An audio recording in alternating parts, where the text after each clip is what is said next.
દર વર્ષે હોળીના ત્રીજા દિવસે કવાંટ ખાતે ઘેરનો મેળો યોજાય છે।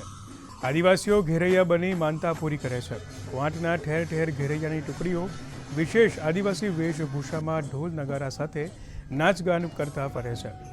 આ વખતે સરકારે ઘેર મેળા માટે વિશેષ વ્યવસ્થા પૂરી પાડી છે।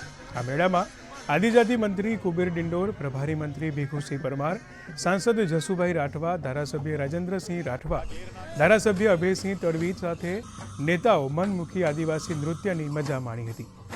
આ મેળાને માણવા દેશ વિદેશથી સહેલાણીઓ મોટી સંખ્યામાં ઉમટ્યા હતા। સરકાર દ્વારા ભાતીગળ મેળા માટે વિશેષ આયોજન કરવામાં આવ્યું હતું। આદિવાસી કલાકારો માટે વિવિધ સ્પર્ધા યોજી પ્રોત્સાહન પૂરું પાડ્યું હતું।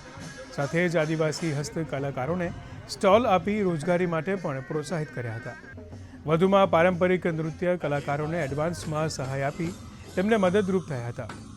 મંત્રી, સાંસદ, ધારાસભ્યો સહિત આગેવાનોએ મેળામાં ઉપસ્થિત કલાકારોને આવકાર્યા હતા અને બિરદાવ્યા પણ હતા।